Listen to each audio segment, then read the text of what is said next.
베들레헴 작은 마국간에서 오늘 태어나셨대.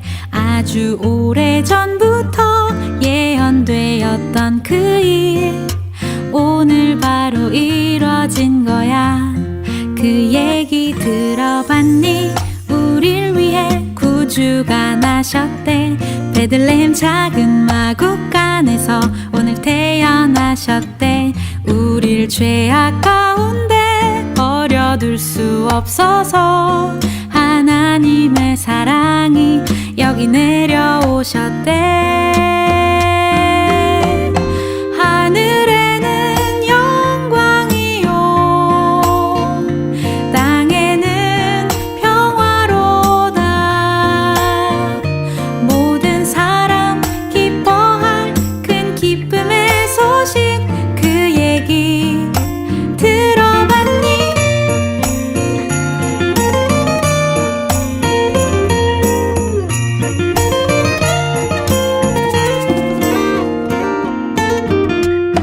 그 얘기 들어봤니? 우릴 위해 구주가 나셨대. 베들레헴 작은 마국간에서 오늘 태어나셨대. 우릴 죄악 가운데 버려둘 수 없어서 하나님의 사랑이 여기 내려오셨대. 하늘에는 영광이요, 땅에는 평화로다. 모든 사람 기뻐할 큰 기쁨의 소식, 그 얘기 들어봤니?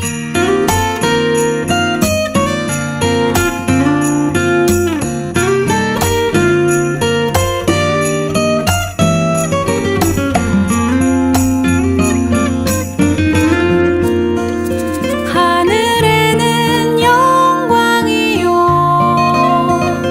땅에는 평화로다. 모든 사람 기뻐할 큰 기쁨의 소식, 그 얘기 들어봤니? 하늘에는 영광이요, 땅에는 평화로다. 모든 사람 기뻐할 큰 기쁨의 소식, 그 얘기 들어봤니? 그 얘기 들어봤니? 그 얘기 들어봤니? 그 얘기 들어볼래?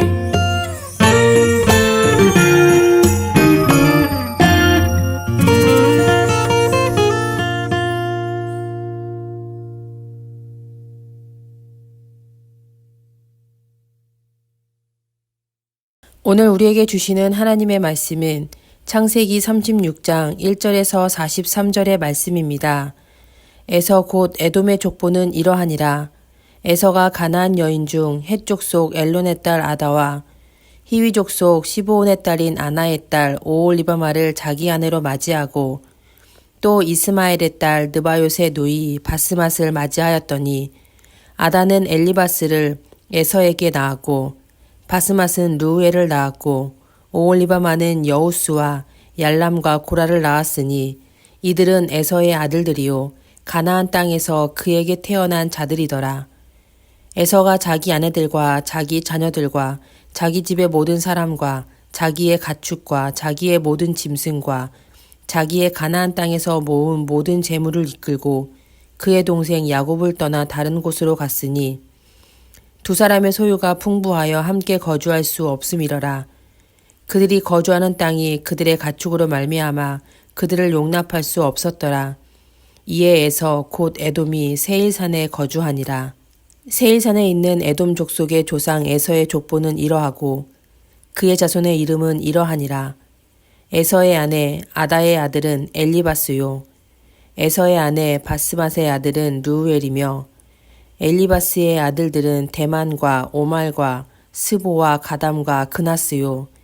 에서의 아들 엘리바스의 첩 딥나는 아말렉을 엘리바스에게 낳았으니 이들은 에서의 아내 아다의 자손이며 르우엘의 아들들은 나앗과 세라와 삼마와 미사니 이들은 에서의 아내 바스맛의 자손이며 시브온의 손녀 아나의 딸 에서의 아내 오홀리바마의 아들들은 이러하니 그가 여우스와 얄람과 고라를 에서에게 낳았더라. 에서 자손 중 족장은 이러하니라. 에서의 장자 엘리바스의 자손으로는 대만 족장, 오말 족장, 스보 족장, 그나스 족장과 고라 족장, 가담 족장, 아말렉 족장이니 이들은 에돔 땅에 있는 엘리바스의 족장들이요 이들은 아다의 자손이며 에서의 아들 루엘의 자손으로는 나앗 족장, 세라 족장, 삼마 족장, 미사 족장이니 이들은 에돔 땅에 있는 루엘의 족장들이요 이들은 에서의 아내 바스맛의 자손이며 에서의 아내인 오홀리바마의 아들들은 여우스 족장, 얄람 족장, 고라 족장이니 이들은 아나의 딸이요 에서의 아내인 오홀리바마로 말미암아 나온 족장들이라. 에서 곧 에돔의 자손으로서 족장된 자들은 이러하였더라. 그 땅의 주인 호리 족속 세일의 자손은 로단과 소발과 시브온과 아나와 디손과 에셀과 디산이니 이들은 에돔 땅에 있는 세일의 자손 중 호리 족속의 족장들이요 로단의 자녀는 호리와 헤맘과 로단의 누이 딥나요 소발의 자녀는 알완과 마나핫과 에발과 스보와 오남이요 시브온의 자녀는 아야와 아나며 이 아나는 그 아버지 시브온의 나귀를 칠 때 광야에서 온천을 발견하였고 아나의 자녀는 디손과 오홀리바마니 오홀리바마는 아나의 딸이며 디손의 자녀는 햄단과 에스반과 이드란과 그란이요 에셀의 자녀는 비란과 사완과 아간이요 디산의 자녀는 우수와 아란이니 호리 족속의 족장들은 곧 로단 족장, 소발 족장, 시브온 족장, 아나 족장, 디손 족장, 에셀 족장, 디산 족장이라. 이들은 그들의 족속들에 따라 세일 땅에 있는 호리 족속의 족장들이었더라. 이스라엘 자손을 다스리는 왕이 있기 전에 에돔 땅을 다스리던 왕들은 이러하니라.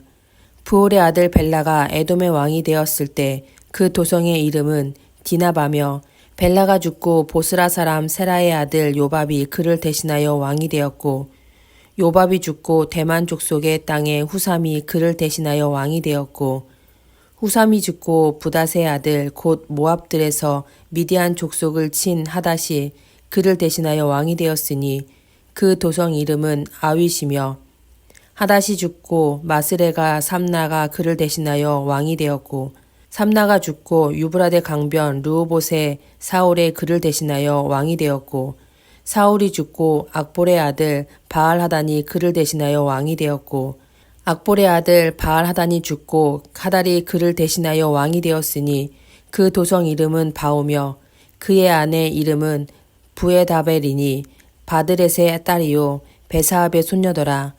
에서에게서 나온 족장들의 이름은 그 족장과 거처와 이름을 따라 나누면 이러하니 딥나 족장, 아라 족장, 여댓 족장, 오홀리바마 족장, 엘라 족장, 비논 족장, 그나스 족장, 대만 족장, 밉살 족장, 막디엘 족장, 이람 족장이라. 이들은 그 구역과 거처를 따른 에돔 족장들이며 에돔 족속의 조상은 에서더라. 아멘. 창세기 36장은 에서의 족보로 채워져 있습니다. 족보는 읽기엔 지루한 면이 있지만 성경에선 매우 중요한 부분이기도 합니다. 중동 문화에서 족보는 자신의 정체성을 나타냅니다. 자신을 소개할 때도 누구의 아들이라 소개하기도 하고 심지어 아버지의 이름으로 아들을 부르기도 합니다. 아버지가 좋은 사람이면 그 아들도 선대를 받습니다. 성경에서 족보가 나왔다는 것은 그 근원이 하나님으로부터 시작됐음을 의미합니다. 하나님의 백성이고 하나님의 총회에 들어올 수 있는 자격이 있습니다. 하나님의 총회에는 아무나 들어올 수 없습니다. 하나님께 허락을 받은 이들이 들어오는데 아브라함의 가계에 속한 자들이어야 하고 은혜의 땅 가나안에 거주하는 이들이어야 합니다. 모세 이후에 그 자격이 분명해지는데 이스라엘, 에돔, 모압, 암몬이 거기에 속합니다. 하나님은 모세에게 그들과 다투지 말라 말씀하십니다. 그들은 모두 한 핏줄에서 시작된 형제이니 화목하길 원하셨던 것이죠. 하지만 이 네 민족은 한자리에 모여서 하나님을 찬양한 적이 없습니다. 에돔, 모압, 암몬이 하나님을 따르지 않았기 때문입니다. 그들은 각기 우상을 섬기며 하나님 없는 삶을 삽니다. 사사기 때부터는 서로 약탈하고 살육하며 원수 같은 사이로 전락하고 맙니다. 처음부터 그랬던 것은 아닙니다. 성경은 에돔 족속의 조상은 에서라고 말합니다. 에서 때에는 그럭저럭 괜찮았습니다. 에서와 야곱은 그 소유가 너무 많아져서 같은 지역에 머물 수 없었는데 다투지 않고 영역을 분리해서 따로 거주하는 것을 택합니다. 소유가 많다는 것은 그들이 싸울 이유도 아니었고 감사하며 함께 가장 좋은 길을 선택하는 형제애가 있었습니다. 그 둘의 사이에는 하나님이 계셔서 어리석은 판단을 하지 않도록 이끄셨습니다. 그러나 세월이 흐르면서 두 사람으로부터 시작된 두 민족은 서로 반목합니다. 이스라엘은 여전히 하나님을 따랐지만 에돔은 그렇지 못했습니다. 그들은 우상을 섬겼고 하나님을 잊었습니다. 하나님을 잊으니 이스라엘이 형제의 핏줄이란 것도 별로 중요하지 않았습니다. 세월이 많이 지났기 때문입니다. 이익의 유무에 따라 차갑고 냉정하게 대했습니다. 모세가 이스라엘 민족을 이끌고 가나안으로 향할 때 에돔 쪽으로 길을 잡아 올라가면 빠르고 편했습니다. 모세는 에돔의 왕에게 조용히 지나갈 테니 길만 열어달라, 물도 사 먹겠다고 말했지만 에돔 왕은 군사를 이끌고 나와 길을 막았습니다. 하나님은 둘의 다툼을 막고자 모세에게 멀리 돌아가도록 하셨습니다. 하지만 이러한 에돔의 태도는 변하지 않았고 이스라엘을 괴롭혔습니다. 훗날 이스라엘이 다윗에 의해 강성해졌을 땐 그 상황이 반대가 되어 에돔은 이스라엘에 정복당하고 맙니다. 두 국가는 훗날 바벨론에게 멸망을 당하는데 서로의 멸망을 기뻐하는 총극을 벌입니다. 신앙의 계승은 정말 중요합니다. 그저 종교의식을 알려주는 것이 아닙니다. 언제나 하나님의 길에 서서 믿음의 선택을 할 수 있도록 하나님과 함께하는 삶의 본이 되어야 합니다. 예수님은 요한복음 15장에서 본인을 포도나무로 하시고 그 믿는 자를 가지로 비유하셨습니다.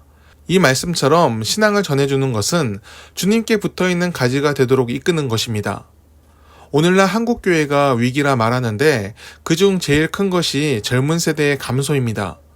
교회의 평균 연령이 점점 노령화되고 있습니다. 어떤 이는 이 원인을 저출산율에서 찾기도 하지만 교회 학교의 숫자 감소는 저출산이 문제가 되기 전부터 시작됐습니다.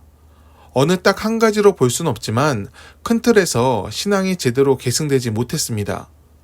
신앙의 전수가 종교교육 수준에 머물러 하나님을 마음으로 섬기고 사랑하고 충성하는 믿음이 자녀들에게 흘러가지 못했습니다. 기독교는 마음의 종교입니다. 이건 그저 영적인 소통이 중요하다는 의미가 아닙니다. 하나님이 진심으로 우리를 사랑하셨기에 우리도 진심으로 하나님을 사랑해야 함을 말합니다. 사랑해야 은혜를 느끼고 사랑해야 하나님을 만날 수 있습니다. 에돔이 하나님으로부터 멀어진 것 같은 비극이 오늘날 교회에서 생기지 않길 바랍니다. 하나님을 진심으로 사랑함으로 삶의 길을 열어가는 믿음이 계승되고 또 계승되기를 축원합니다. 기도하겠습니다. 하나님, 믿음이 흘러가길 원합니다. 우리를 채운 하나님의 사랑이 우리의 삶을 통해 후대에 흘러가게 하옵소서. 하나님을 모른다 하는 삶이 되지 않게 하시고 하나님께 감사하며 충성하며 사랑하는 삶을 살게 하옵소서. 종교의 영을 넘어 하나님의 진심을 알게 하옵소서. 예수님의 이름으로 기도드립니다. 아멘. 함께 오늘 말씀을 묵상하며 기도하길 원합니다. 대림절을 지키며 아기 예수를 기억하게 하소서. 하늘의 영광보다 사람과 함께 하심을 택하신 임마누엘의 예수님을 따르는 삶으로 인도하소서. 성탄의 의미를 놓치지 않게 하옵소서. 낮은 곳으로 임하신 예수님의 뜻을 기억하며 억울한 자의 눈물을 닦아주며 소외된 자들의 친구가 되게 하옵소서. 우리나라를 위기에서 건져주옵소서. 거짓과 위선으로 일하는 자들을 부끄럽게 하시고 정직과 헌신, 희생으로 섬기는 자를 지도자로 세우소서.